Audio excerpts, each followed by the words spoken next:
ప్రభునందు ప్రియమైన వాళ్ళరా, సామెతల గ్రంథములో దేవుడు మాట్లాడుతున్నాడు. అందం మోస్కరమో సౌందర్యము వ్యర్థమో, యెహోవా యందు భయభక్తులు కలిగిన స్త్రీ కొనియాడబడును. కాబట్టి ఏది మంచిదో, ఏది శ్రేష్టమైనదో, ఏది క్షేమకరమైనదో, ఏది విలువ గలదో దేవుడు చెప్తున్నాడు. మరి దేవుడు సెలవిచ్చిన మాటలను విని క్రైస్తవులు వాటి ప్రకారం జీవించినట్లయితే వాళ్ళు ధన్యులవుతారు, దైవానికి ప్రియమైన వారు అవుతారు. ఈ లోకములో మనం గమనిస్తే అందము కలిగిన వారు తమ అందాన్ని హైలైట్ చేయడానికి వివిధములైన అలంకారముతో అలంకరించుకుంటూ తమను తాము కనపరుచుకుంటున్నారు.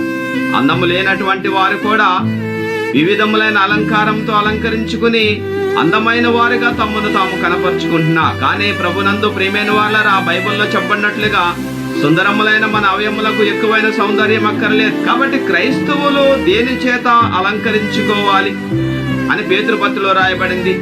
జడలు అల్లుకొనుటయో, బంగారు నగలు పెట్టుకొనుటయో, వస్త్రములు ధరించుకొనుటయో, వెలుపటి అలంకారం మీకు అలంకారముగా ఉండక సాధువైనటియో మృదువైనటినైన అక్షయ అలంకారంతో మీ అంతరంగ స్వభావమును అలంకరించుకోమని సామెతల గ్రంథం పేతురు పత్రికలో రాయబడింది.